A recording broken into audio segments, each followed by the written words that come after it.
نبی پاک صلی اللہ تعالیٰ علیہ وسلم نا مسجد شریف میں آئے نماز پڑھانے۔ بہت سارے لوگ نا بچپن سے بڑی محبت والے ہوتے ہیں، چھوٹے ہوتے بڑے پیار والے ہوتے ہیں، عشق لگا سی کھیڈاں کھیڈ دی۔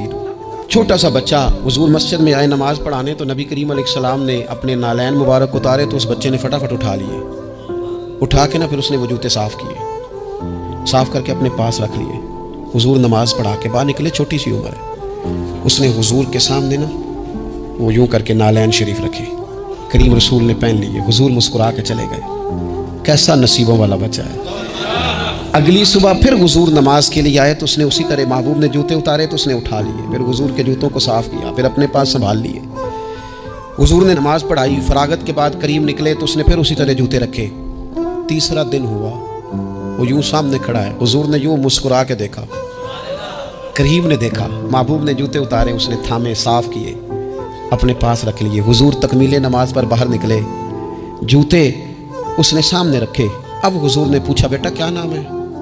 یعنی حضور نے پوچھا، نبی کہ میں نے سنا ہے وہ بن سنور کر میری عیادت کو آ رہے ہیں۔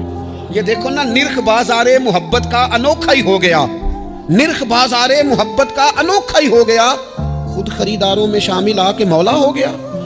یعنی حضور نے خود حال پوچھ لیا، نبی کریم نے حال پوچھا کیا نام ہے؟ اس نے کہا فلاں نام۔ باپ کا کیا نام ہے؟ حضور فلاں بن فلاں۔ کس قبیلے سے ہو؟ یا رسول اللہ فلانے قبیلے سے۔ فرمایا تمہیں کس نے کہا میرے جوتے اٹھاؤ، صاف کرو، پاس رکھو، جب نکلوں تو دو؟